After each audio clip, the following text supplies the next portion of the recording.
Center for the Ethiopian Educational Information and Communication Technology presents Educational Satellite Television Programs.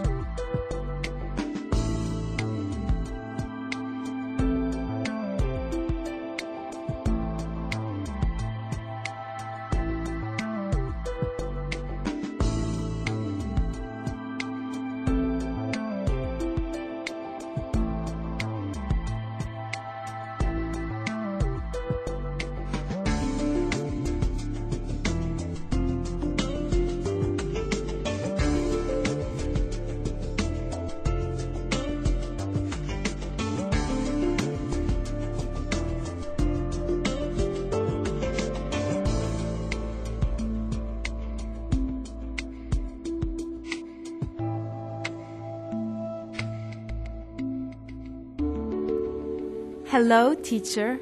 Hello, students. Welcome to today's lesson on unity in diversity. This is our second lesson on this topic. Last time, we learned about the importance of equality for the languages, religions, and other cultural traits of Ethiopians. In this lesson, we will continue to consider unity in diversity.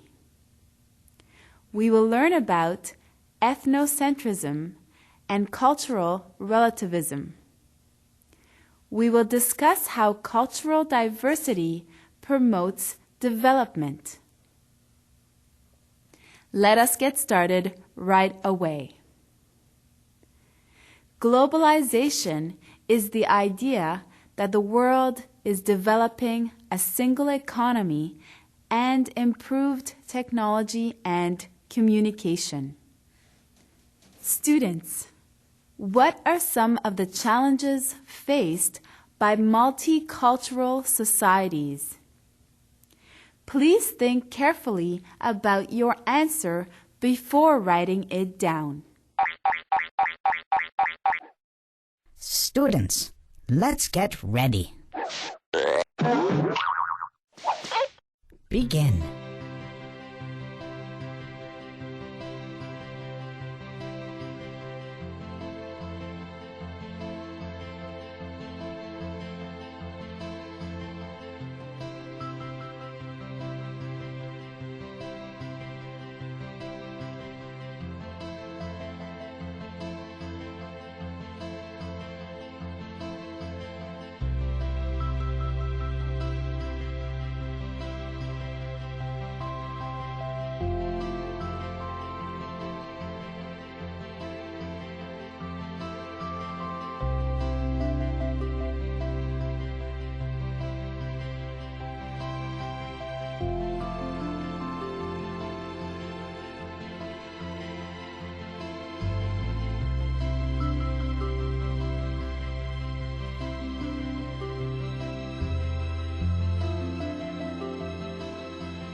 Time's up.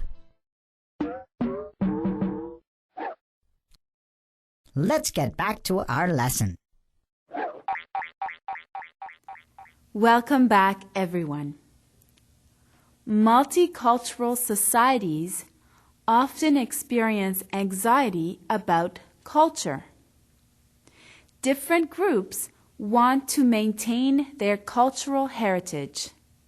However, how does a multicultural society attain unity? If everyone is emphasizing differences all the time, how is it possible for a society to achieve a coherent identity? There is also a challenge in education, particularly when differences in language make it hard for people to understand one another. Ethiopia has resolved this problem by educating students in English, starting in grade 5. This way, Ethiopians are allowed to speak the languages of their choice while being educated in a language that they all have in common. It is important to understand that, despite these challenges, diversity is valuable. When we learn from people who have different knowledge, skills, or traits than ourselves, our perspective on the world widens.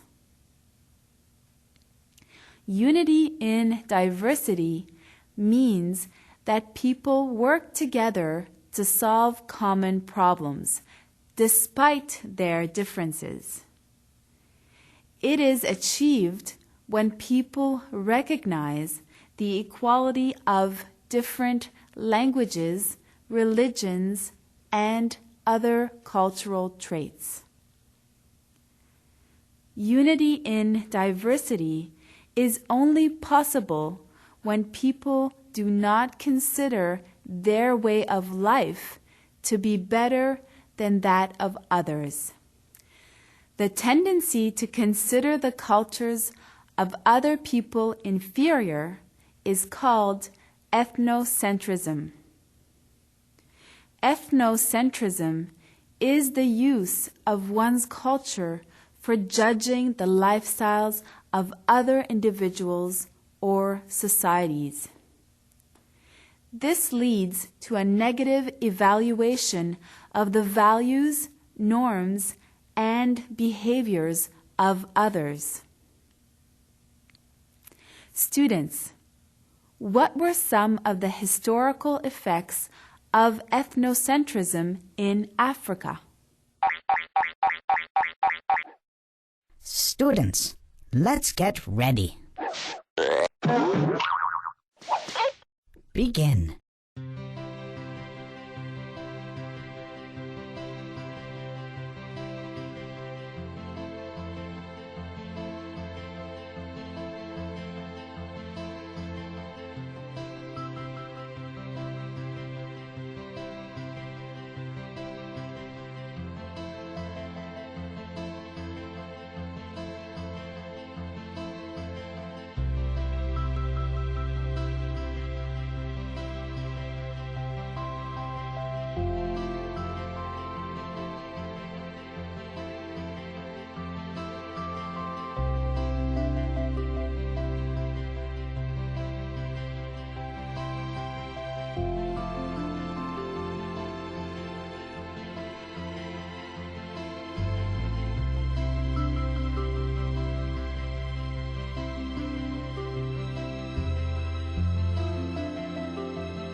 Time's up.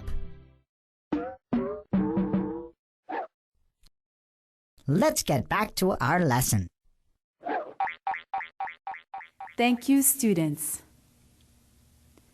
Historically, many European travelers were ethnocentric. This means that they regarded Africa societies as ignorant, backward, and primitive. They thought they were superior, so they colonized Africa. They converted Africans to their religion and took over the government of African countries. As you know, many problems resulted. Of course, the Europeans were wrong. What they thought of as primitive were actually highly complex and sophisticated African societies. The Europeans did not comprehend, so they assumed that African culture was inferior. Ethnocentrism existed in the past, but it can also be seen sometimes in the present. Conflicts arise due to inequality in religion, for instance, which can lead to fundamentalism. It is necessary to eliminate these and other conflicts by acknowledging differences and by trying to understand other people's cultures. Let us try another activity to help to think about these ideas. Students, when the activity time begins, please stand up. Look around you carefully. Then trade places with someone in the room. Look around again. Do things look different? Please begin. Students, let's get ready. Begin.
Time's up. Let's get back to our lesson. Welcome back. You will have noticed that your perspective changed each time. When you stood in your own place, you could see the room in a particular way. When you traded places with another person, suddenly the room looked different. Perhaps you were closer or farther away from your teacher. Perhaps you were at the back of the room and could see everyone. Or perhaps you were at the front and had a limited view of your classmates. Please resume your usual places now, students. An ethnocentric person is unable to look at the cultures of others on their own terms. Cultural relativism, on the other hand, means that we try to understand other cultures within their own frameworks. Cultural relativism is a belief that any particular set of customs, values, and norms are relative to a particular culture and that they can only be understood and evaluated within that particular cultural context. When you exchanged places with someone in the room, you saw the room from that person's perspective. You would not be able to understand that person's perspective until you examined it in context. Cultural relativism has several important advantages. It helps us to be less arrogant and more open-minded in relation to other societies and cultures. It helps us to understand and appreciate the culture of other peoples.